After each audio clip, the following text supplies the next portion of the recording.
실질적인 의미가 있냐 없냐에 따라서 실질 형태소와 형식 형태소로 나눌 수 있어. 알겠지? 근데 이거 외우는 방법은 겁나 단순해요. 이것만 먼저 외워 얘들아. 형식 형태소 먼저 외워. 형식 형태소 먼저 외워. 아까 형식 형태소 세 가지 뭐 있다 그랬어? 그렇지, 조사음 미접선. 그렇지? 조사음 미접선. 그리고 그 나머지는 실질 형태소라고 그랬지. 그다음 그 나머지가 도대체 뭐냐? 여기 있습니다. 체온, 수식은, 감탄사, 그리고 용언의 어간. 이것들이 다 실질 형태소라고 보시면 돼. 알겠지? 체온, 수식은, 감탄사, 그리고 용언의 어간. 이게 다 실질 형태소라고 보시면 돼요.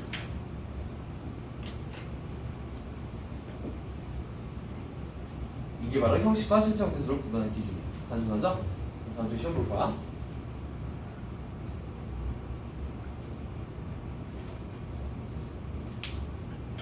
자, 그렇다면은 이 실질 형태소 형태소는 실질적인 의미가 있냐 없냐를 기준으로 나누는 거였어요. 그렇다면은 자의성이 있냐 없냐를 기준으로는 이렇게 두 개가 나눌 수 있는데, 자, 형식 형태소 외웠다면은 요거 두 개는 자동적으로 외워집니다.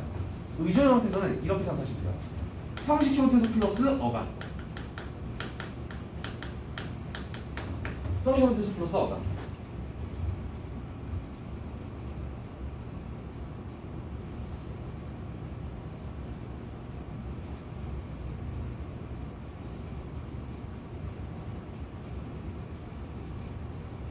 그래서 자립 형태소는 똑같아.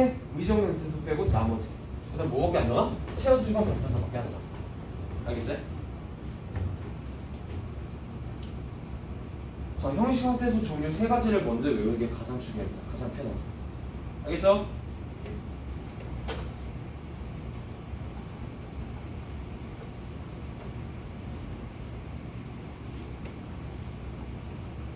자, 그리고 이 단어의 형성 같은 경우는 제가 아까 말씀드렸고요.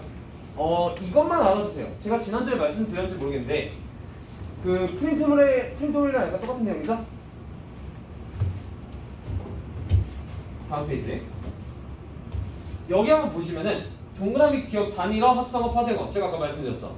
얘들아 퀴즈 한번 내볼게. 합성어와 파생어는 몇 개의 단어일까? 자, 오가다라는 단어가 있네. 오가다. 오가다는 몇 개의 단어일까? 네, 한 개의 단어입니다. 이거 알아두세요. 합성어와 파생어는 한 개의 단어로 쳐요. 알겠죠? 헷갈릴 것 같으면 적어줘. 합성어와 파생어는 한 개의 단어로 쳐. 합성어와 파생어는 무조건 한 개의 단어로 친다.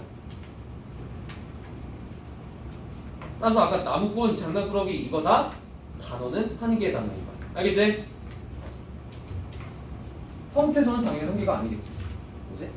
하지만 단어를 기준으로 본다면 각각 다 한 개의 단어로 본다는 점 꼭 기억해 주세요. 중요합니다. 헷갈리시면 안 돼요. 네, 그렇게 알아볼 수 있겠고요.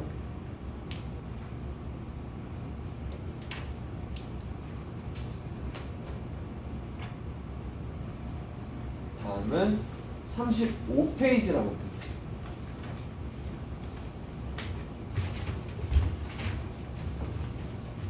자, 이거 중학교 1학년 때던 내용이지?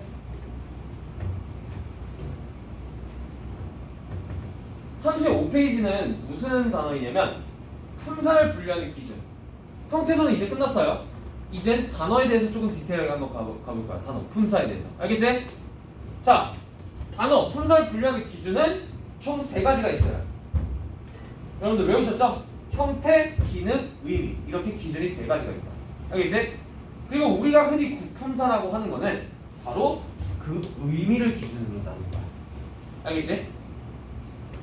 구품사는 의미를 기준으로 나누는 거야. 자, 그다음 형태를 기준으로 나눈다면은 크게 불변어와 가변어로 나눌 수 있어. 그러니까 이 구품사가 다 여기 안에 있는 거죠. 그렇죠? 이건 알죠? 얘들아, 가변어에는 어떤 품사가 있니?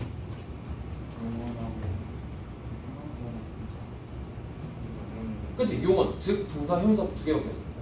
알겠지? 가변어는. 자, 근데 예외가 살짝 있어요. 얘들아, 조사는 가변어야, 불변어야? 불변어죠. 근데 예외 조사가 있어요. 그게 바로 서술격 조사 이다라는 조사야. 이 이다가 서술격 조사이면 우리가 지난주에 배웠죠. 그쵸?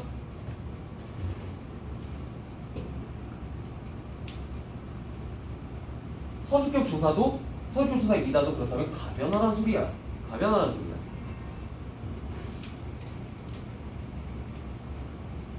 너희 생각해봐. 치킨이다라는 단어가 있어. 여기서 이 이다가 서술격 조사인데, 자, 이거 다양하게 맥락상 바뀔 수 있어. 그쵸? 바뀔 수 있죠? 치킨이다. 치킨이냐? 치킨이고, 치킨이고, 치킨이구나. 이렇게 다양하게 맥락상 바뀔 수 있습니다. 그렇기 때문에 서술격 조사는 예외로 용언처럼 활용이 가능해. 알겠지?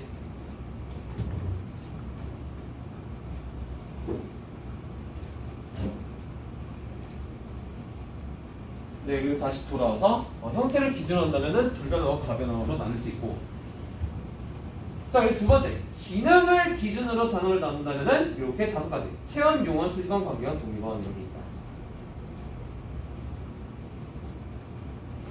이것도 다 아시죠? 체언은 주어, 목적어, 보어 등의 역할을 할 수 있기 때문에, 용언은 아무래도 동사형사다 보니까 동사형사는 대표적인 역할이 서술어의 역할이죠. 그렇죠? 서술어의 역할만 할 수 있는 건 아니야. 주로 서술어의 역할을 한다는 거지. 알겠지?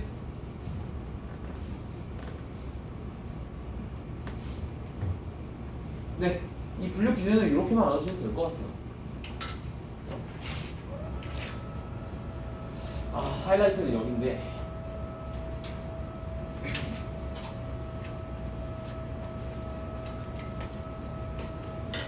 시간이 정말 애매하네요.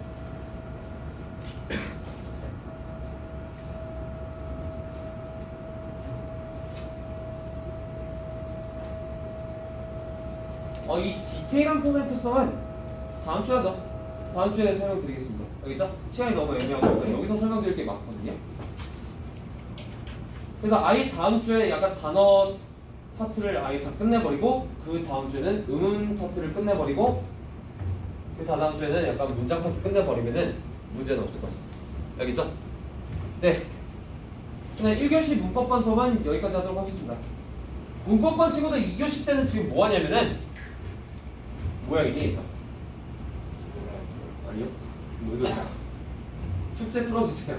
알겠죠? 숙제 뭐죠? 지금 알려드릴게요.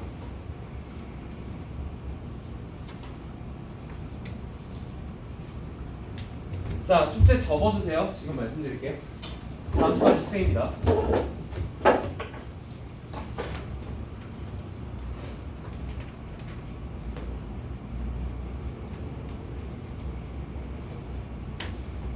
(28페이지부터) 접어서 숙제 28페이지부터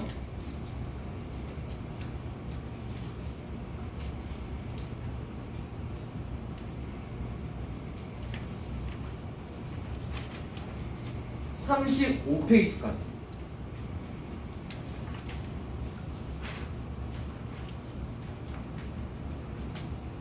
자, 이번 숙제 관건은 뭐냐면 얘들아, 내가 항상 강조하는 형태소 분석이야.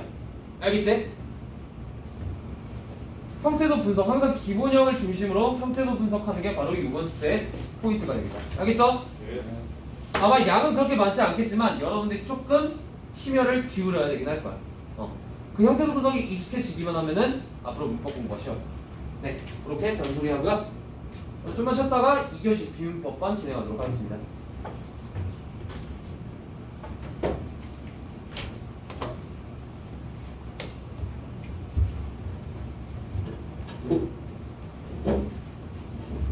아니, 2교시 때가 이거 숙제 푸는 거예요? 2교시 때 이거 숙제 푸는 거예요? 응, 응.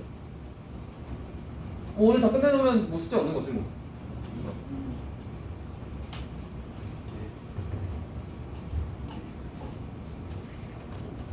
이거 노란색 그럼 어때요? 아니요. 그 문법학 같은 경우는 2교시 때 그 노란색 설명 들어도 되긴 합니다. 그거는 자율에 맡길게요. 제 숙제는 항상 다 해야 돼, 노란색도. 알겠지? 특히 문법반 그 질문 있으면 수업 끝나고 찾아와 주시면 됩니다.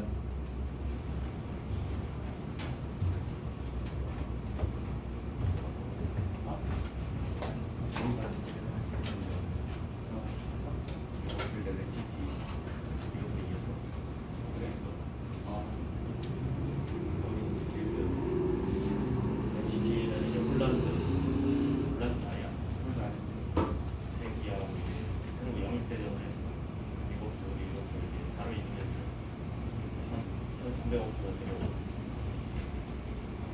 그래서 잘해서 홀란드는 마지막에 실수 같은 거에서 0.5억 했거든요. 이승해가지고 홀란드가 진짜 밸런스가 되게요. 넘어지질 않아.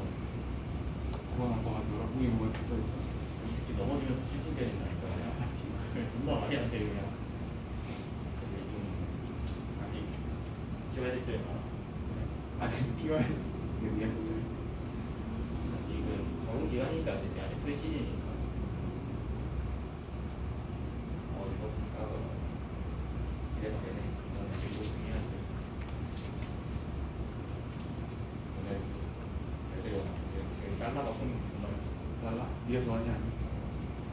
살라가 그냥 지금 최상 폼이거든. 저럴 때는 한시에서 몇 시까지 했어? 그랬으니까 안시상 나가면 2시간 나 지금 6시까지 올라왔는데 이거 알아. 1대 0으로 이기고 있었는데 자고를 하면서 밀수니까 3대 1로 이겼더라고.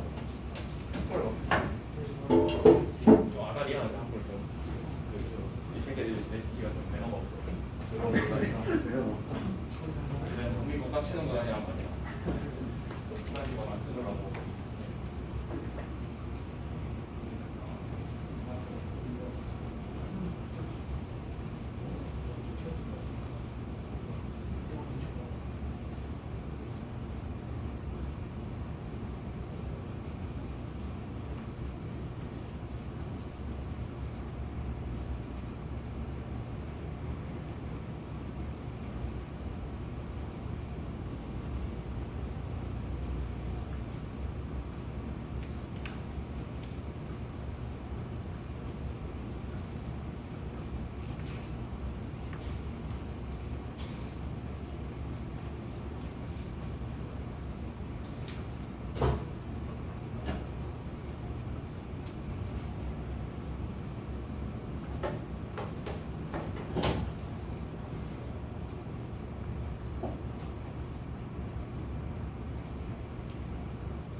일본은 그냥 그 생활체육이어가지고 다 잘하는데. 토니아스 막 신화 내고 있고 이쪽에. 토니아스가 아스날 1등인데. 어렵지. 그렇지. 이제 나폴리 갔다 오고. 근데 힌트 들어가고 이거다. 소문이 예지. 아, 오늘 되게 빡쳐가지고. 너무 기사한데 근데 그 기존기 김민재밖에 없어서 그래. 아, 그래? 다른 애들 다 병신이야. 그거 봤어. 이탈리아이고. 네, 쏴준 소문이 옆에서 저를 못 받아가지고 그때 막힌 거 아닌가? 아니 근데 코너킥에서 들어가서 헤딩에 걔가 키가 존나 크잖아. 190몇인데 생각보다 진짜 자기 그냥 반다이크잖아. 그래, 반다이크야.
아, 뭐. 집에서 엄청나게 먹자. 뭐가 나는데? 이건 생겼다. 50kg씩 100개 시켜. 75kg까지 들 수 있을 것 같아. 그렇게? 아니 스위스 머신에서 들어갔는데 안돼 프레이트는 뭐 일세 어시에서 한 10kg 그럼 딱 맞아서.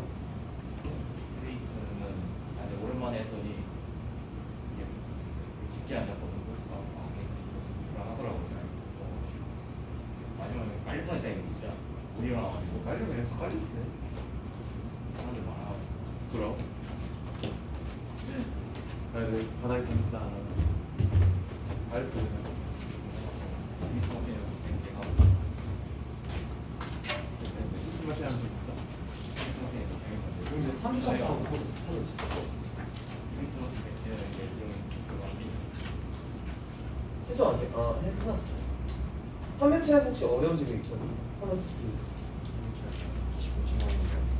질문은 어떻게 없어요? 아 전체적으로? 괜찮아? 오케이. 자 3회가 한번 3회차부터 볼게요. 유난히 조금 어려웠다 이런 거 있어요? 어려운 문제? 아니면 어려운 문제 있었죠? 살짝 어떤 거? 오케이 이거? 오케이 또? 아 그래? 4회차에 문학은 괜찮았어? 문학 괜찮았고 4회차에 괜찮았고 5회차에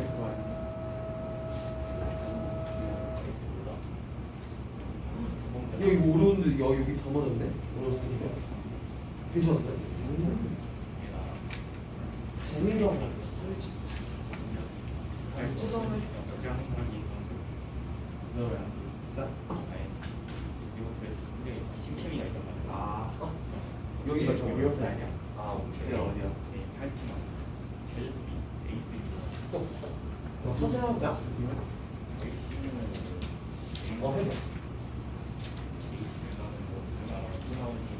아,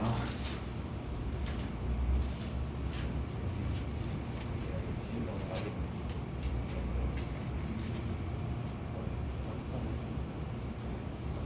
안 돼.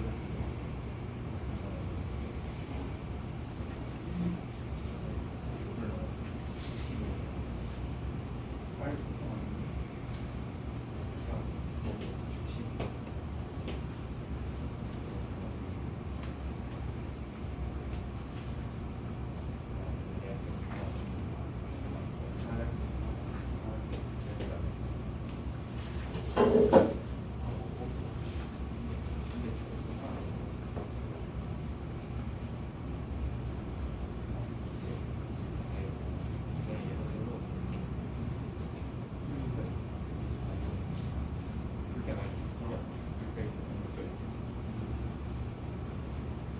예를 들어 뭐 올라오면 뭐 올라가지 않을까?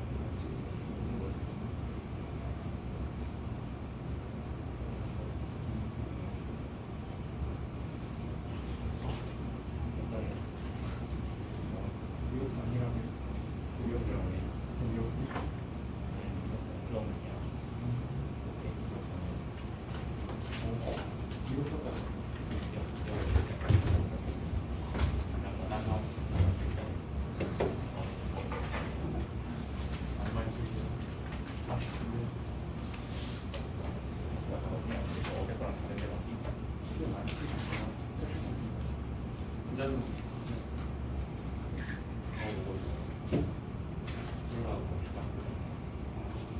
진수 콜라 인간이라는 거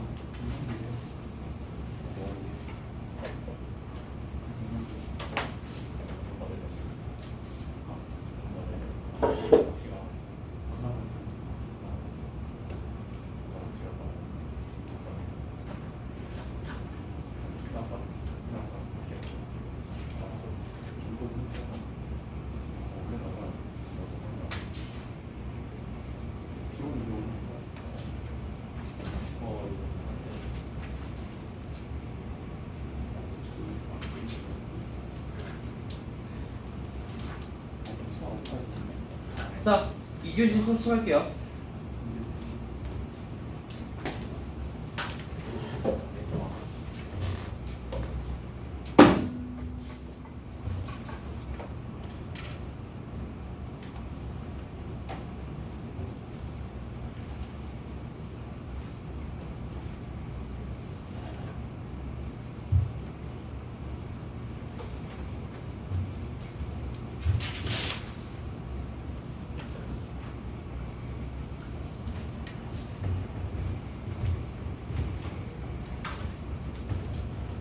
자, 일단 전반적으로 약간 3회차의 첫 번째 세트가 조금 애매했다라는 이제 의견이 많아서 일단은 첫 번째 세트, 첫 번째 비문학 먼저 같이 한번 가볼게.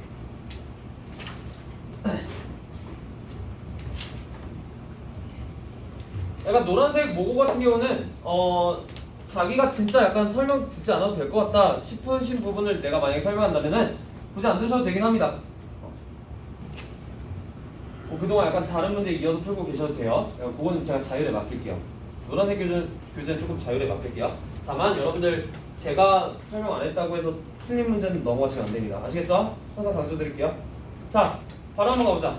자, 일단은 이번 지문에서의 키워드는 바로 신뢰도라는 키워드야. 그치? 신뢰도라는 키워드인데 그 신뢰도가 뭐래? 신뢰도의 개념이 여기 나타나있죠? 단순합니다. 주어진 운영 조건 하에 의도하는 사용기간 중에 의도한 목적에 맞게 작동한 확률을 말한다. 그게 바로 신뢰도. 그치? 자, 그래서 신뢰도를 구하는 방법은 뭐래? 아무래도 약간 어떤 장비들은 항상 구조가 복잡하니까 몇 개의 하부 시스템으로 나누어서 그 신뢰도를 구해가지고 그 그 총합을 구하는 것이 적합하네요. 자, 그렇다면 몇 개의 하부 시스템으로 나눈다는데 그렇다면 어떻게 나누냐? 그 나누는 방법이 바로 직렬 구조와 병렬 구조야.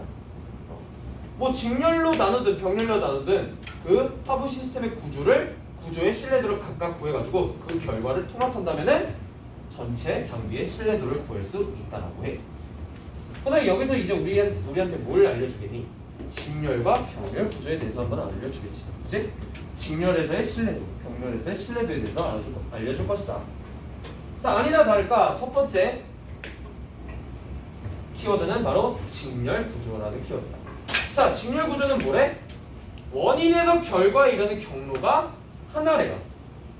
좀 더 디테일하게 알아보자면은 직렬 구조는 모든 부품이 다 정상 작동해야 그 기계가 전체적으로 작동한대.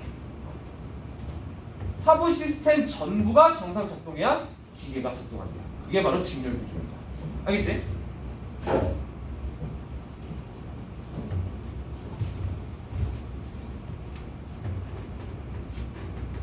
자, 그러면 직렬 구조에서 신뢰도를 구하는 방법이 뭐냐? 되게 단순해요. 뭐하래?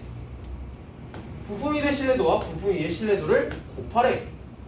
자, 얘네들을 곱하면 뭐가 나온다? 이 장비 전체 신뢰도가 나온다는 거야. 알겠지? 자, 그 다음에 얘의 신뢰도는 뭐겠니? 이 A의 신뢰도는 뭐겠니? 0.8 곱하기 0.9는 7.2가 되겠지. 그치? 그 7.2가 바로 신뢰도인 거야. 알겠지? 0.72가 바로 이 A의 신뢰도인 것이다. 자, 그러면 신뢰도가 0.7이라는 게 무슨 뜻이냐? 여기 나타나 있죠? 100번 가운데 72번은 정상 작동한다 라는 뜻입니다.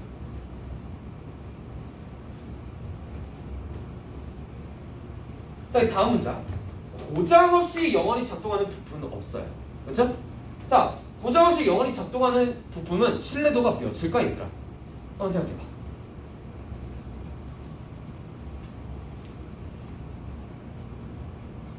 수학 문제다. 힌트. 0.72가 무슨 뜻이래? 100번 중에 72번은 정상 작동한다. 그렇다면 뭐겠니? 100분의 72야. 확률이야, 확률. 그치? 그 다음 무조건 고장 없이 영원히 작동하는 부품의 신뢰도는 몇일까? 아니지. 확률로 해야 되니까. 그렇지. 1. 그렇지. 1이야. 알겠지? 1이야. 자, 그래서 왜 갑자기 웃기지? 직렬 구조의 신뢰도는, 잘 들어, 직렬 구조의 신뢰도는 항상 가장 약한 부분의 신뢰도보다 낮을 수밖에 없대. 자, 그다음 얘들아, 이거 복잡할 것 같으면 무조건 그림을 보면 되겠지. 얘들아, A 직렬 구조에서 가장 낮은 부품의 신뢰도가 뭐야? 미안, 내가 질문이 좀 잘못됐지? 가장 낮은 신뢰도의 부품이 어디야? 이거 두 개 중에 당연히 요거 아니? 0.8? 그치? 0.8. 자, 그런데 이 직렬 구조의 신뢰도는 항상 제일 낮은 부분의 신뢰도보다 항상 낮대요. 왠지 알겠지? 얘의 신뢰도 뭐라 그랬니? 0.7이라고 그랬잖아. 0.8보다 낮잖아. 그치? 항상 이럴 수밖에 없다는 소리야. 알겠지? 이것도 2를 생각해보면 되게 간단하다? 이거는 약간 여러분들 초등학교 때 배웠을 거야. 얘들아, 항상 이렇게 소수들을 곱하면 어떻게 돼? 항상 낮아지죠. 그쵸? 그렇게 생각하시면 돼. 자, 그렇다면 지금까지 우리가 알아본 내용은 뭐야? 직렬구조 장비의 신뢰도를 구하는 방법이었어. 그치? 자, 다음에는 그렇다면 병렬구조에 대해서 한번 알아보자.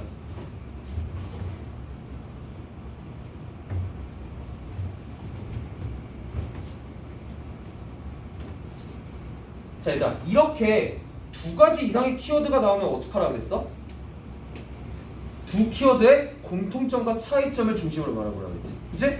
그다음 병렬구조와 직렬구조의 차이점은 뭘까? 단순해요, 생각보다. 병렬구조는 직렬구조와 다르게 몇 개가 차단되어도 나머지 경로를 통해 결과에 이를 수 있는 구조이다. 이게 무슨 뜻이야? 몇 개가 고장나도 기계가 정상 작동할 수 있다는 소리야. 그게 바로 직렬과의 차이점인 거지. 알겠지?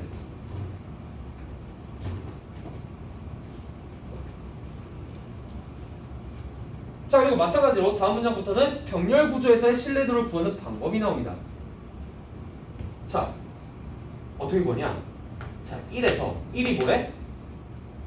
시스템이 무조건 정상 작동하는 확률. 그렇지? 아까 우리 했었죠? 100분의 101. 거기에서 두 개 부품이 모두 고장날 확률을 구해. 먼저.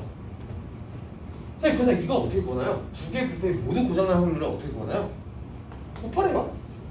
자, 그다음 가보자. 자, 일단 아까 이 0.9, 0.8이 뭐였어? 신뢰도라고 했지. 각 부품의 신뢰도야. 각 부품의 신뢰도라는 건 무슨 뜻이야? 정상 작동할 확률을 의미하는 거야. 얘는 정상 작동할 확률이 0.9, 얘는 정상 작동할 확률이 0.8. 그래서 고장날 확률은 몇이겠니? 얘가 1에서 얘를 빼면 되겠지. 고장날 확률은 얘는 0.1이야. 그치? 반면에 얘가 고장날 확률은 0.2야. 지금 우리 약간 소수 계산하는 거야. 그 다음에 두 작품이 모두 고장날 확률은 어떻게 구하래? 이 곱하래네요. 그죠? 0.1과 0.2를 곱해. 그게 뭐야? 두 부품이 모두 고장날 확률인 거야. 알겠지? 자, 그렇다면 병렬 구조 B의 전체 신뢰도는 어떻게 구하래? 이거에다가 1을 빼래. 이거에다 1을 빼래. 그 다음 뭐가 나와? 0.98이다. 이게 바로 B 전체의 신뢰도입니다. 알겠지?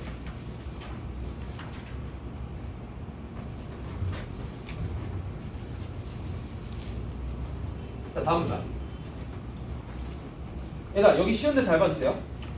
이러한 신뢰도 구조는 물리적 구조와 구분을 해. 물리적 구조와 구분.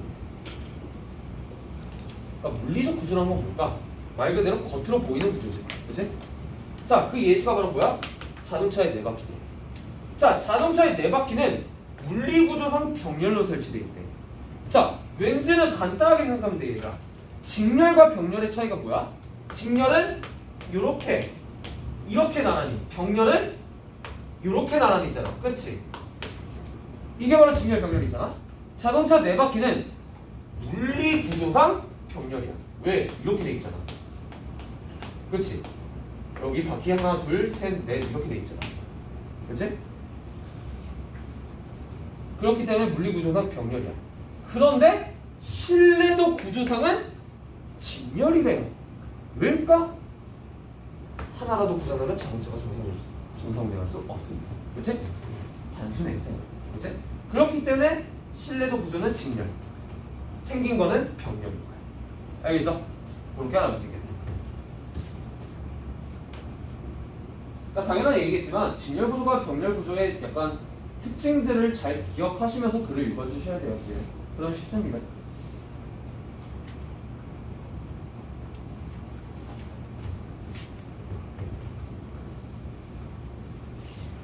자, 일단 다음에는 어떤 예시가 나오냐?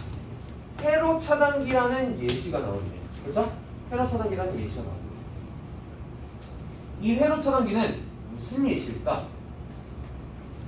아까 그 자동차 네 바퀴랑 반대되는 예시가 있잖아요. 즉, 회로 차단기는 물리적 구조는 직렬.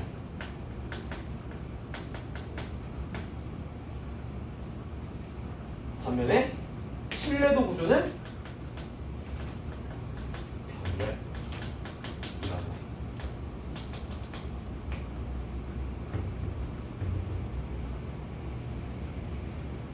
그렇다 얘들아. 이렇게 읽어봤을 때 회로 차단기는 그렇다면 어떻게 생겼을 것 같아? 뭔가 물리상 직렬이라고 하니까 뭔가 이렇게 생겼을 것 같지 않아? 그치? 뭔가 이렇게 생겼을 것 같아. 그렇다면 왜 신뢰도 구조상은 병렬 구조일까? 그 이유는 여기 나타나 있어. 차단기 두 개 중 한 개라도 정상 작동하면은 전자기구를 보호할 수 있다. 한마디로 하나가 작동을 안 해도 그 장비는 정상 작동을 한다는 소리야. 병렬 구조의 특징이지. 신뢰도 병렬 구조의 특징이지. 알겠지? 그러니까 자동차 네 바퀴랑 전혀 반대되는 예시라고 생각합니다. 네, 이렇게 알아봤고요. 다음, 신뢰도 문제에서 직렬이나 병렬 구조로 분석할 수 없는 엔트로피 구조예요. 근데 이 엔트로피 구조가 뭐래? 직렬도 아니고 병렬도 아니고. 뭘 기준으로 봤을 때? 신뢰도 구조를 기준으로 봤을 때. 물리적 구조가 아니야. 알겠지? 그다음에 이 엔트로피 구조라는 건 도대체 뭘까? 병렬도 아니고 직렬도 아니라고? 이게 무슨 뜻일까? 읽어보자. 이 구조에서는 모두 N개 부품 중에 K개만 정상 작동하면은 시스템이 정상 가동돼요. 자, 그다음 여기까지 읽어봤을 때는 무슨 구조의 특징이니? 직렬 구조의 특징이야, 아니면 병렬 구조의 특징이야?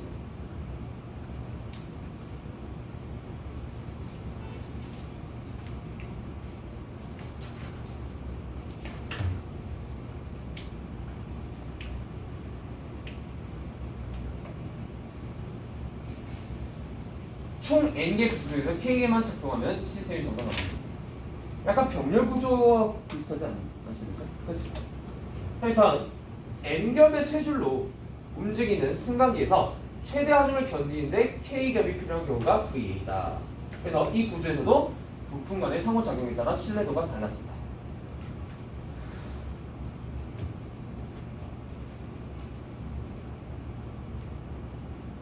자, 그 다음에 요거 N겹의 세 줄로 움직이는 순간 위에서 최대 하중을 견디는 K겹이 필요한 경우가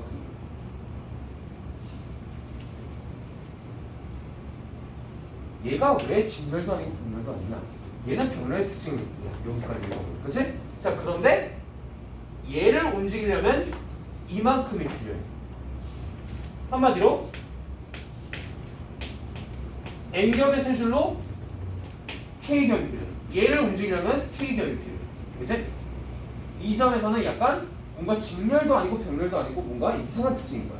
그래서 화면이 되게 애매한 케이스라고 생각하시면 돼요. 쉽게 말해서. 자, 얘는 이렇게 넘어갈게요. 왜냐하면 문제에서도 그렇게 디테일하게 물어보지 않았기 때문에 넘어가도 됩니다. 알겠지? 자, 그래서 마지막 문단은 뭐 굳이 자, 안 해도 될 것 같고요. 뭐 제가 안 읽었다고 해서 여러분들 안 읽으면 안 됩니다. 자, 이제 1번 한번 가보자. 1번 틀리신 분들 혹시 몇 번 하셨나요?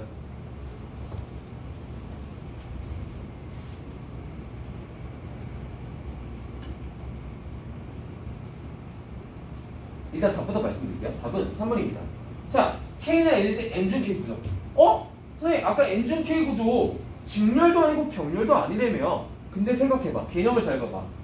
N중 K 구조는 뭐였어? N개 부품 중에 K개만 정상 작동하면은 K개만 작동해도 정상 작동한다. 다시 N중 K 구조란 N개 부품 중에 K개만 작동해도 정상 작동한다. 여기까지 읽었을 때 병렬 같아. 그치? 그런데 봐봐. 이게 중요한 거지. N이 K. N이 K. 한마디로 이건 무슨 상황이야? 모든 부품이 정상 작동해야 작동한다는 소리야. 근데 이거는 직렬 구조죠. 실내도 구조죠. 그치? 그렇기 때문에 답이 3번. 여기서 포인트는 바로 요거였던 거야. 요거를 놓치면 안 됐었어. 알겠지? 자, 1번 선택지도 한번 간단하게 해볼게. 직렬 구조는 부품 수가 많아질수록 신뢰도가 높아진다. 아니라 그랬잖아. 직렬 구조에서 신뢰도는 항상 뭐보다 낮다 그랬어? 가장 낮은 부품의 신뢰도보다 항상 낮다 그랬잖아. 그치? 수랑 관계가 없어요. 그렇기 때문에 1번이 틀린 거야. 알겠죠? 추가 질문 있으면 수업 끝나고 저 찾아주시면 되겠고요. 자, 1번은 이렇게 넘어갈게요. 자, 2번. 2번도 굉장히 단순합니다. 자, 기억을 고려하여 작성한 카메라 사용 시 주의사항입니다. 그치? 자, 기억이 뭐지? 맨 윗줄에 있네요. 보기 된다. 글맨 윗줄. 주어진 운영 조건에서 의도하는 사용기간 중에 의도한 목적에 맞게 작성하는 거. 자, 가보자. 자, 보증기간. 주의해야 돼, 안 해야 돼? 해야 되지. 왜? 기억에서 이런 얘기 있지. 사용기간 중에. 그치? 사용기간 중에. 의도하는 사용기간 중에. 오케이, 기간 나타나 있고요. 자, 본 카메라는 0도에서 40도 온도 범위에서 사용되도록 설계됐대. 아하, 그렇다면 이게 뭐야? 글 속에서, 그 기억에서 운용 조건이야. 오케이, 운용 조건도 나타나 있고요. 자, 우리 C도 똑같아. 직사광선에 정면 노출되지 않는다. 이것도 운용 조건이죠. 그렇죠? 자, D. 강한 전파 에너지가 발생하는 곳에서는 카메라를 사용하지 말래. 역시 그렇다면 얘도 운용 조건이에요. 그치? 운용 조건이야. 자, 여기 봐. 2. 손실된 녹화 내용에 대해서는 보상하지 않습니다. 자, 만약에 2번을 틀렸다면은 이 동그라미 2를 동그라미 기억에 이걸로 봤을 거야. 의도한 목적. 근데 손실된 녹화 내용이 의도 목적이니? 아니지. 자, 물론 녹화가 이 카메라의 사용 목적이긴 해. 그치? 하지만 여기서 물어보자는 건 뭐야? 녹화 그 자체가 아니라 손실된 녹화의 내용이야. 그치? 녹화라는 행위 그 자체가 아니라 녹화된 내용이 무엇이냐를 물어보는 거야. 그리고 그 녹화가 손실됐냐라는 걸 물어보는 거야. 전혀 목적과 관련이 없어요. 그렇기 때문에 5번이 답인 거야. 알겠지? 나머지 A, B, C, D는 다 기억에서 찾을 수가 있다. 기간, 조건 이런 것들.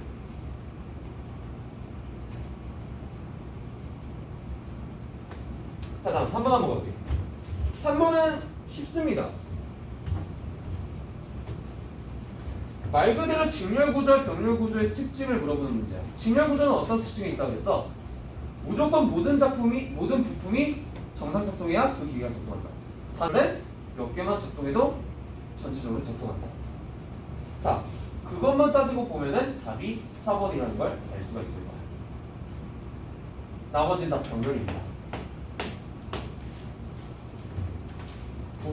어떤 한 부분이 고장나도 전체적으로 정상 작동하는 경우가 있어요. 그죠? 자, 근데 4번 같은 경우는 봐봐. 4개 중에 3개를 넣었는데도 정상 작동하지 않아. 여기서부터는 틀렸네. 만약에 이게 병렬이었다면 3개만 넣어도 정상 작동했겠지. 하지만 무조건 꼭 4개를 넣어야 정상 작동하는 거야. 근데 얘는 직렬이야. 그치? 쉽죠? 어렵지 않습니다. 그렇기 때문에 답은 4번일 것이다.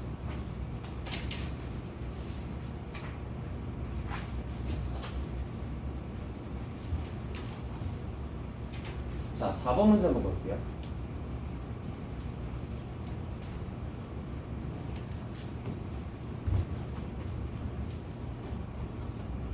가에 근거할 때 보기에 배수 비슷해. 자, 그러면 얘들아, 가는 어떤 얘기셨어 아까? 회로 차단기였지? 회로 차단기가 어떤 얘기셨니? 물리구조상으로는 직렬, 실내도 구조상으로는 병렬이었어. 그치? 자, 그럼 물리구조상 직렬이라고 한 내가 아까 그림 그렸죠? 약간 대략적으로 약간 이런 스타일이었지. 얘는 직렬 자체의 개념을 알면 약간 이런 걸 예상을 해볼 수가 있는 거야. 아니나 다를까? 1, 2, 3, 4, 5번에서 약간 이런 것들이 다 직렬 구조인 거지. 물리구조상. 그치? 자, 이거 봐봐. 펌프에는 2개의 밸브가 연결되어 있는데 그 2개의 밸브는 중복 설계돼. 그리고 물리구조상 직렬이야. 그렇다면 약간 이런 식이겠지? 그치? 약간 일자로. 그리고 밸브가 이렇게 붙어 있어야겠지. 그치? 자, 그리고 한 개만 작동해도 역류를 막을 수 있다. 아, 그다음 얘는 물리구조상은 직렬이지만 실내도 구조상으로는 병렬인 거야. 그치? 그렇게 알아볼 수 있어. 자, 그렇다면은 추릴 거부터 추려보자. 얘들아, 4, 5번은 무조건 걸려야 되겠지. 왜? 눈으로만 봤을 때 병렬이잖아. 그치? 걸러. 자, 2번도 걸릴 수 있어. 왜? 밸브가 중복 설계됐다고 그랬잖아. 밸브가 이어져 있다는 소리야. 그렇기 때문에 얘도 걸릴 수 있어. 자, 그럼 문제는 1번과 3번 중에 아니, 그치? 자, 근데 봐봐. 그래서 1번과 3번 중에서 어떻게 보냐? 여기 봐. 펌프에서 배출된 물이 금방 빠지지 않을 경우 펌프 쪽으로 물이 역류할 경우가 있다. 자, 그렇다면 펌프에서 배출된 물이 역류할 경우, 원래는 이렇게 가는데 역류할 경우,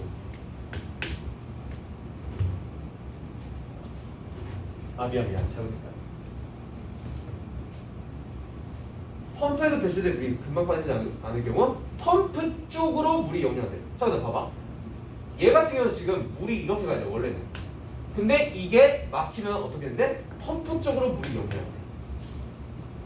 그렇지?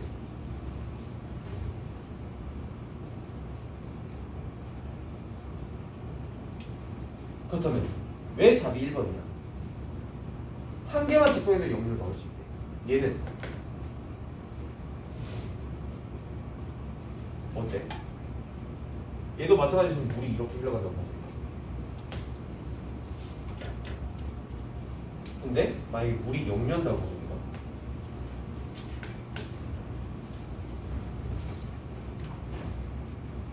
얘는 물이 역류하면 펌프 쪽으로 물이 역류하니? 3번은? 아니지. 그래서 답이 1번이다. 이게 맞는 거지. 알겠지? 얘는 물이 역류하면 펌프 쪽으로 역류하는 게 아니라 밸브 쪽으로 역류해요. 그렇기 때문에 답이 1번이다. 생각보다 단순했죠? 그렇죠?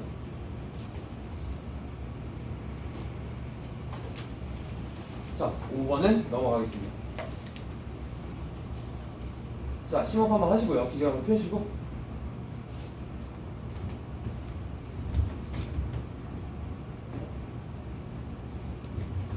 두 번째 세트는 간단하게 갈게요. 두 번째 질문. 자, 여러분들 글을 읽어서 기억나시겠지만 명령적 위임 방식과 자유 위임 방식에 대한 내용이 나옵니다. 그쵸? 자, 명령적 위임 방식은 뭐였어? 약간 국민의 뜻을 우선시하는 거였지. 그쵸? 그래서 만약에 국민의 뜻이 국가 전체 이익을 해하지 않는 이상 약간 국민의 뜻을 무조건 따라야 되는 거야. 그게 바로 명령적 위임 방식. 반면에 자유 위임 방식은 뭐였어? 국민의 눈치를 보지 않는 거죠. 그죠? 대략적으로 그런 내용이었지? 그렇게 알아볼 수 있겠다. 자, 여기 또 디테일한 내용이 뭐가 있었나?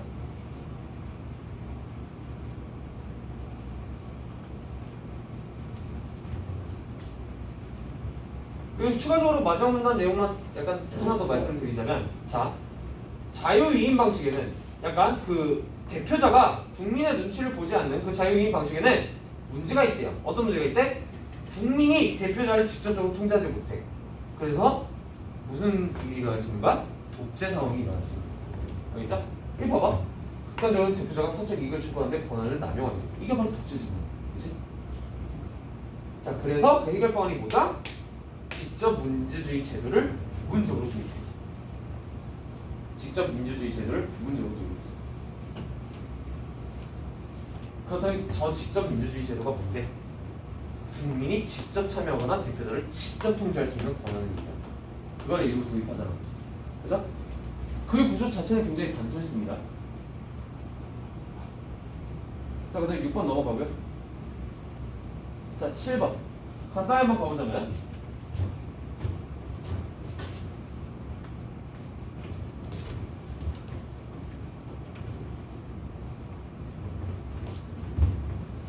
자, 의원 A는 법안 X의 의회 표결을 앞두고 있는데, 자, 소속 지역구 주민들은 지역 경제에 심대한 타격이 있다는 우려하에 A에게 법안 X에 반대하도록 요구합니다. 그리고 각각의 상황에 기억 이행을 적용해보죠. 기억은 명령적 이행, 이행은 자유이행. 그치? 자, 1번 가보자. 명령적 이행. 이 A, 대표자를 뜻하는 거지. 대표자 의원 A는 국가에게 도움이 된다고 확신할 때는 X에 찬성할 수 있다. 왜 틀릴까?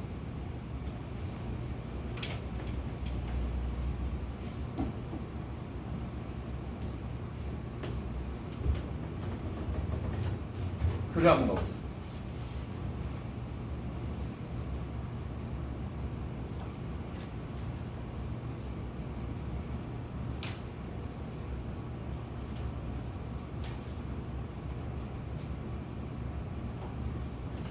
자, 대표자가 자신의 권한을 국민의 뜻에 따라 행사해야 한다고 할 때 그런 대표 방식은 명령적 위임 방식이야. 자, 아까 명령적 위임 방식이 뭐였어? 국민의 뜻이 우선이야. 그치? 국민의 뜻이 우선이야. 지금 국민들은, 주민들은 뭘 주장하고 있니? X를 하지 말자라고 주장하고 있지. 근데 선택지에선 그 X를 시행할 수 있다, 찬성할 수 있다라고 얘기하고 있어. 그죠? 근데 명령적 위임은 국민의 뜻 우선이니까 기억이 틀린 거야. 1번이. 자, 2번만 한번 볼게. 2번도 마찬가지야. 명령적 위임 방식. A는 지역구 주민의 의사가 자신의 소신과 다른다면 기권해야 된다. 어디 있어? 아니지. 국가 전체 이익과 다를 경우는 안 그래도 돼. 안 그래도 돼. 알겠지? 아까 그 명령적 위임 방식의 그 문제점이 뭐라고 했니? 위에서 국민의 뜻이 국가 전체의 이익과 다를 경우 바람직하지 않은 결과가 초래될 수 있다. 무조건 따라야 된다는 게 아닌 거지. 그치? 왜냐면 중요한 건 뭐야? 국가 전체의 이익인 거야. 알겠지? 그렇기 때문에 틀린 거다.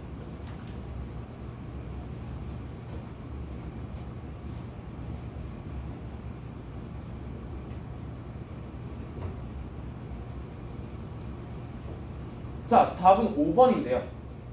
자, 니은 A는 지역구 주민들의 우려가 타당하더라도 X에 찬성할 수 있다.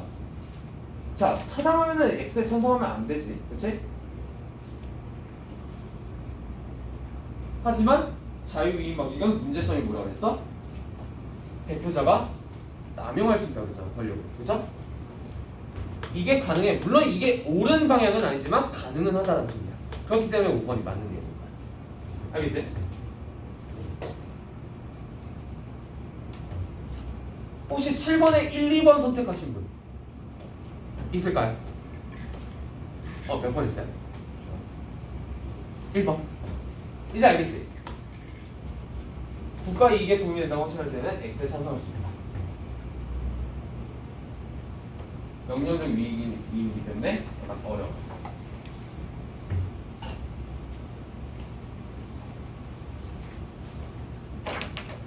찬성할 수 있다라는 내용은 없고 이런 내용은 있었어. 문제점이 있다. 국민의 뜻이 우선이라고 했잖아. 국민의 뜻이 국가의 이익과 반대될 경우에 문제점이 있다고 했지 찬성할 수 있다라는 내용은 없었어. 알겠지? 그리고 2번 같은 경우는 자신의 소신과 다르다면 이게 아니지. 국가의 이익을 기준으로 봐야지. 이제 그렇기 때문에 1, 2번이 틀린 거야. 알겠죠?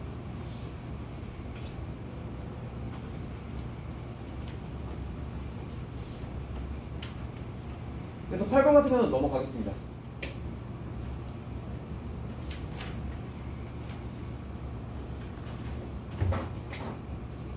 이틀 연속 비문합하려니까 죽을 맛이죠.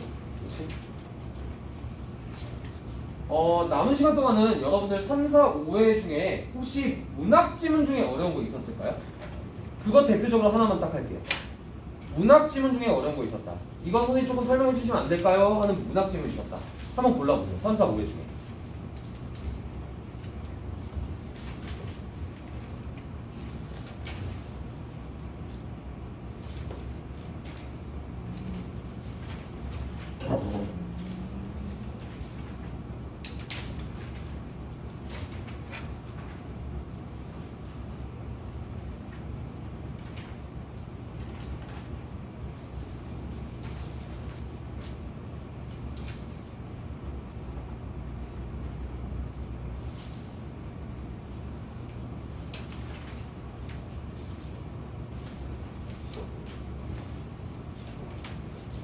아니면 제가 약간 조금 어렵다고 생각하는 부분 하나 골라서 하면 좋겠네요. 이렇게.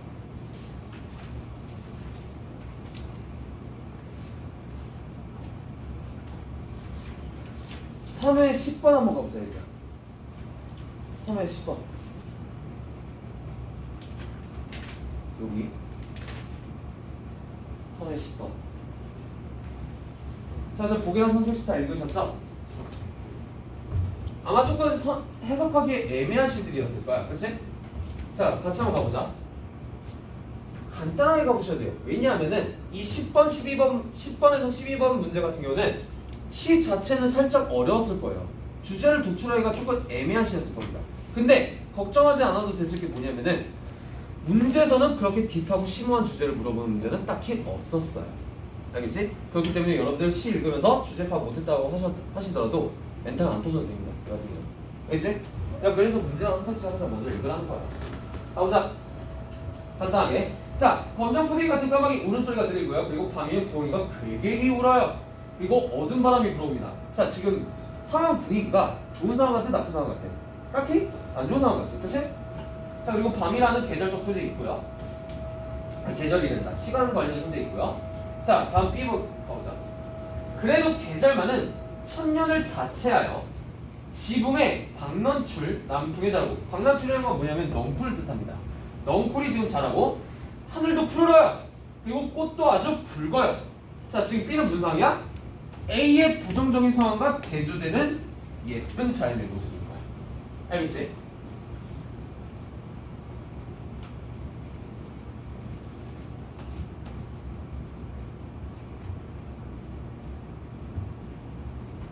자, 다음.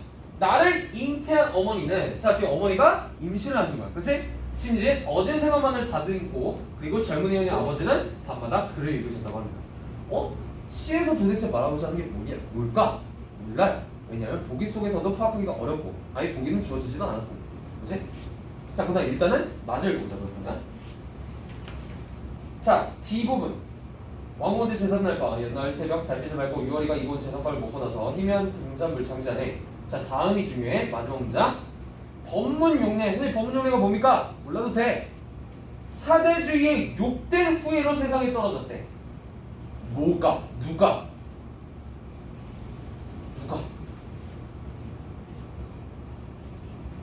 화자가 세상에 떨어졌다. 화자가 태어났다는 소리야. 알겠지? 선생님, 이거 저 조금 애매한데요. 선택지를 먼저 읽어보면 어느 정도 내용 자체는 파악할 수 있을 거야. 알겠지? 선택지에서 약간 이런 내용 있잖아. 뭐 화자가 태어나기 전의 상황 이런 내용 있었죠? 내가 그래서 항상 선택지 먼저 보라는 거야. 알겠지? 자, 그런데 여기서 또 중요한 게 뭐냐면 세상에 태어나긴 했는데 떨어지긴 했는데 사대주의 6대 노예를 태어났대. 그렇다면 지금 역시 부정적인 상황인 거야. 그치?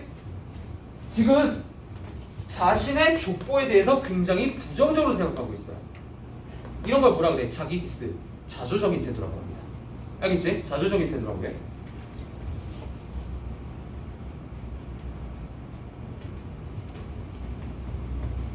자, 그리고 이도 마찬가지야, 얘들아. 신월같이 슬픈 제 족속의 태반. 자, 제 족속. 마찬가지로 약간 후에 족보를 얘기하는 거겠지. 자, 내 족보가 어떻대? 슬프대. 역시 자조적인 태도. 알겠지?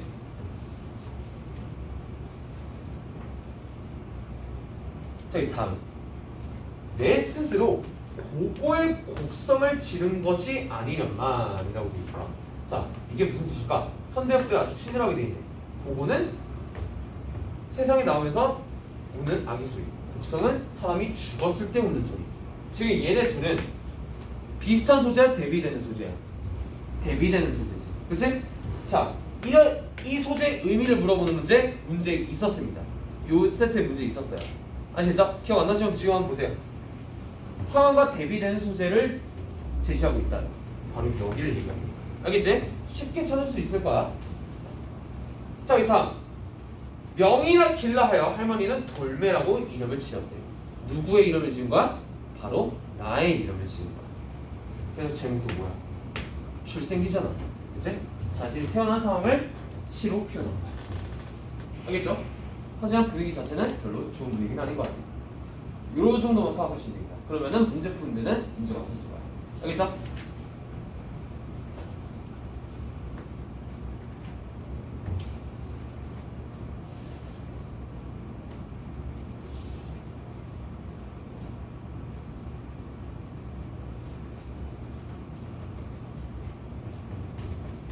나작품 같은 경우는 약간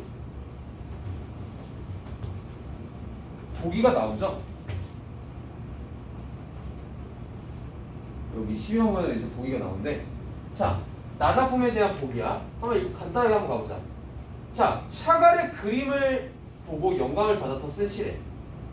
그리고 약간 조금 중요한 소재가 뭐래? 당나귀의 눈망울이었고, 그 눈망울 속에 비치는 마을의 모습이었다고 해.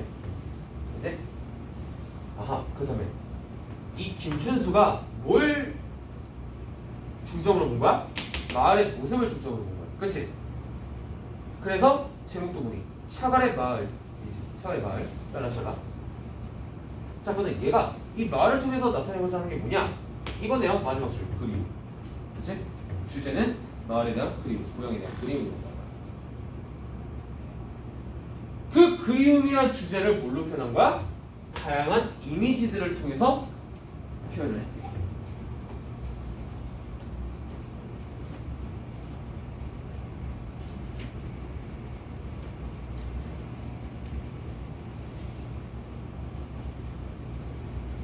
자, 그렇다면은 여기서 말하는 봄을 바라고 서는 사나이는 누구겠니? 당연히 화자 자신이겠지. 그치? 고향에 대한 그리움을 가지고. 그리고 나작품은 가작품과 반대로 약간 배경 분위기가 어때? 좋아, 나빠? 좋아. 약간 예쁘게 표현했잖아. 분명히. 그치? 그런 차이점도 약간 알아볼 수 있겠고요. 그 정도만 파악하시면 약간 문제 자체는 풀 수 있었을 거예요.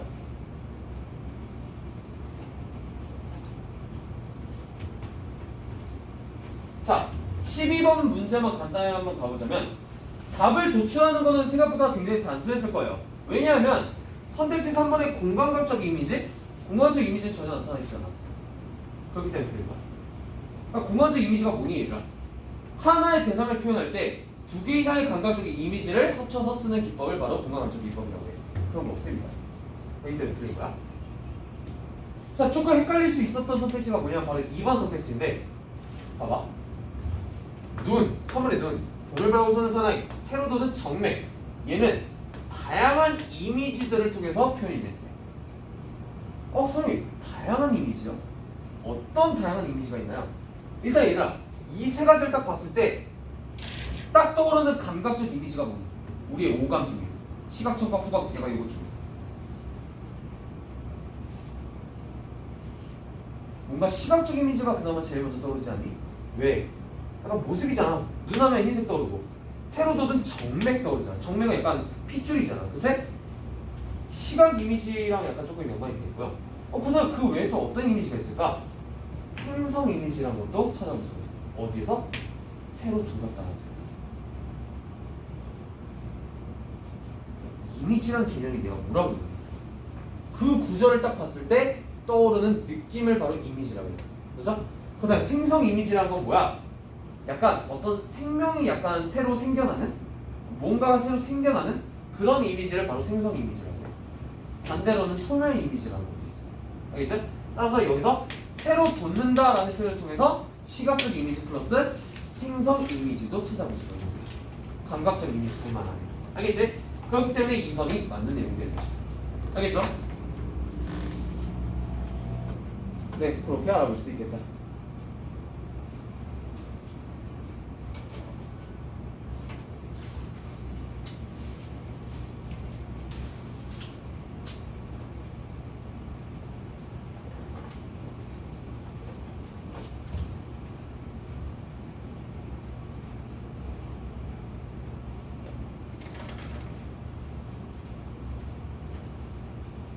이런 4회차에 10번 세트 한번 가볼까?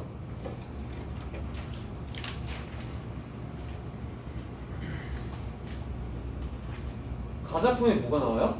용비어천가가 나오죠. 너네 이거 언제 배웠니? 용비어천가 1학년 때 중세국어 하면서 배우지 않았니? 특히 이제 어떤 교과서 같은 경우는 약간 이 구절 그대로 교과서에 있었을 겁니다. 자, 일단 이 용비어천가 내용이 뭐해? 자, 처음 보시는 분들은 상관없습니다. 왜? 보기가 주어졌잖아. 그치? 자, 보기에서 용비어천가는 뭐래? 새 왕조에 대한 송축과 왕에 대한 관계가 나타나 있대요. 그쵸? 그 다음 용비어천가 간단히 한번 가보자. 요것만 해설하고 약간 오늘 수업 마무리해 드릴게요. 뭐야?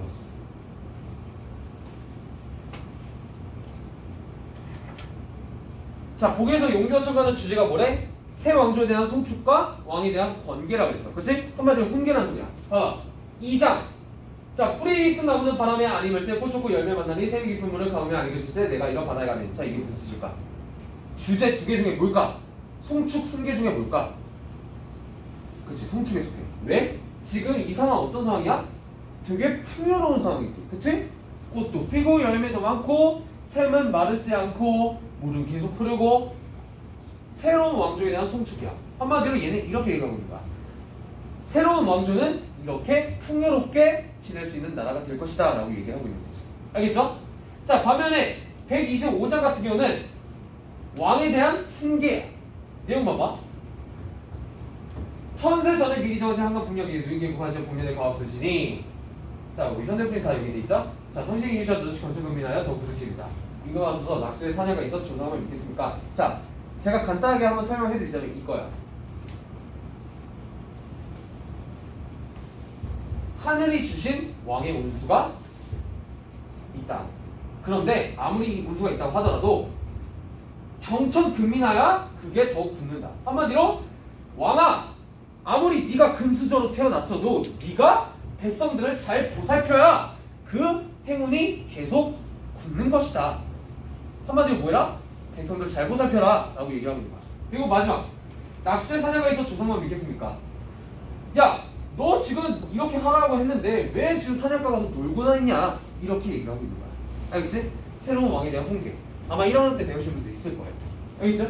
그렇게 알아두시면 됩니다. 네, 내용판만 약간 조금 말씀드렸고요. 자, 그리고 다시 12번 보기 한번 가보자. 잘 봐도 얘들아, 중요한 개념이야. 되게 단순한데 중요한 개념이야. 강호사시가라는 작품이 있어요. 나 작품 보면. 자, 강호사시가는 어떤 작품이래? 정치를 떠난 선비가 자연에서 누리는 삶을 표현한 작품이에요. 그렇지?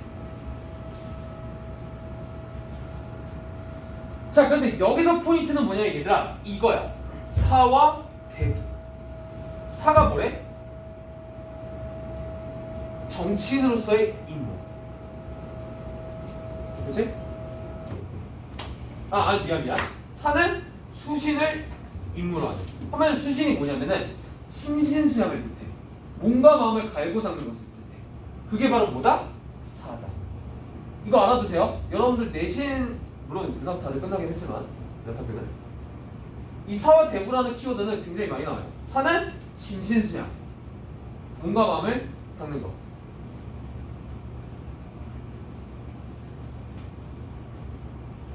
반면에 대구는 정치인으로서의 의무를 뜻해. 알겠지?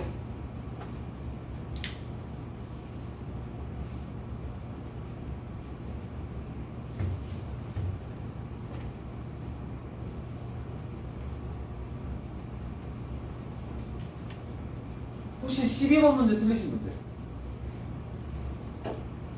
다들 맞았습니까? 오케이. 자, 여기서 약간 소개해드리고 싶었던 키워드는 이거였습니다. 사라는 키워드와 대구의 키워드. 둘이 합쳐서 사대부. 양반을 사대부라고 하잖아요. 그 사대부라는 이름에는 이 의미가 담겨져 있는 거야. 알겠지? 신신수양을 하는 사람과 정치인으로서의 의미를 담는 거야. 그리고 약간 TMI로 말씀드리자면 이 사와 대구의 갈등이 일어나는 대표적인 작품이 아마 제목쯤은 들어보셨을 거예요. 관동별국이라는 작품. 제목쯤은 들어봤지. 그치? 나중에 기회 되면 제가 한번 다루겠습니다. 네, 요것만 알아두시면 될 것 같아요. 그리고 뭐 여러분들 문제도 잘 푸셨다고 하니까 문제 자체는 단순했죠. 여기서는 내적 갈등을 드러내는 모습을 보이지 않습니다. 그죠? 오히려 자연조항 약간 이런 얘기가 없겠지? 그리고 이런 표현이 있었죠. 나작품 보면은 역군은 이셨다. 얘들 이게 무슨 뜻이야? 역군은 이셨다? 그렇지, 임금님의 은혜다. 임금님의 덕분이다. 자, 이런 구절이 내가 어떤 선택지로 나올 수 있다고 했니? 유교적 이념이 반영됩니다. 한번 적어주세요. 역군이 이셨다에 어떤 선택지로 또 나올 수 있냐면 유교적 이념이 반영됩니다.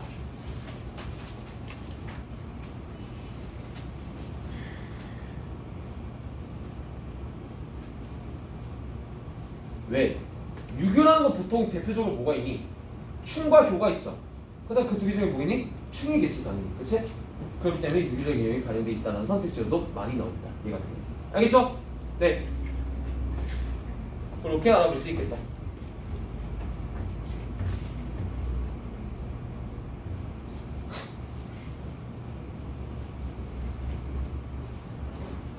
자, 오늘 수업은 여기서 마무리하고요. 약간 질문 있으신 분들은 약간 저한테 와서 이제 해주시면 되겠고요. 숙제 같은 경우는 제가 한 번 더 공지를 드리겠지만 몇 회차 풀어볼래? 4회차 풀어볼래? 4회차 풀어볼래? 3개 풀을래? 4개 풀을래?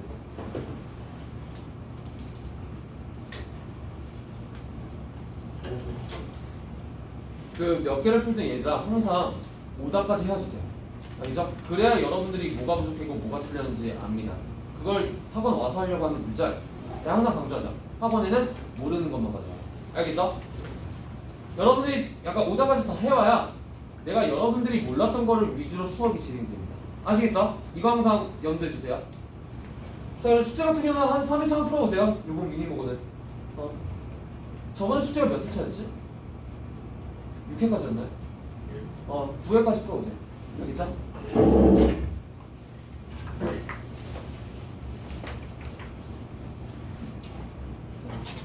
그 문법방 같은 경우는 제가 전체적인 숙제 다시 한번 공지드리겠습니다. 문법도 마찬가지야. 그 뭐야 오답까지 다 해야 돼. 뒤에 답지 다 있습니다. 알겠죠? 네. 학원에는 모르는 것만 들고 왔죠. 그래야 효율적인 수업이 가능해요.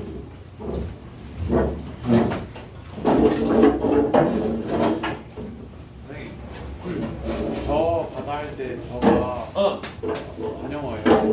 관용사이자 관용어가 될 수 있어. 그러면 걔는 그 자리 쪽으로 쓸 수 있고. 그렇지. 관용사는 자리적으로 쓸 수 있는 품사에 속하니까. 지금 관용어와 관용사의 차이가 조금 헷갈릴 거예요. 그래서 그런 거 같아요. 그거 다음 주에 갑니다. 다음 주에 꽃이라고 보십니다. 각오하세요. 고생 많습니다. 조심히 가세요.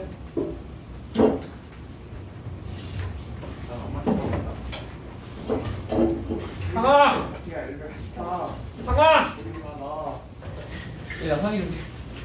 상아! 승아 뭘 때리라. 파이썬 들어와라. 파이썬 데리고 와야겠다. 수업 끝났다 이제. 안녕히 계세요. 고생하셨습니다. 조심히 가세요.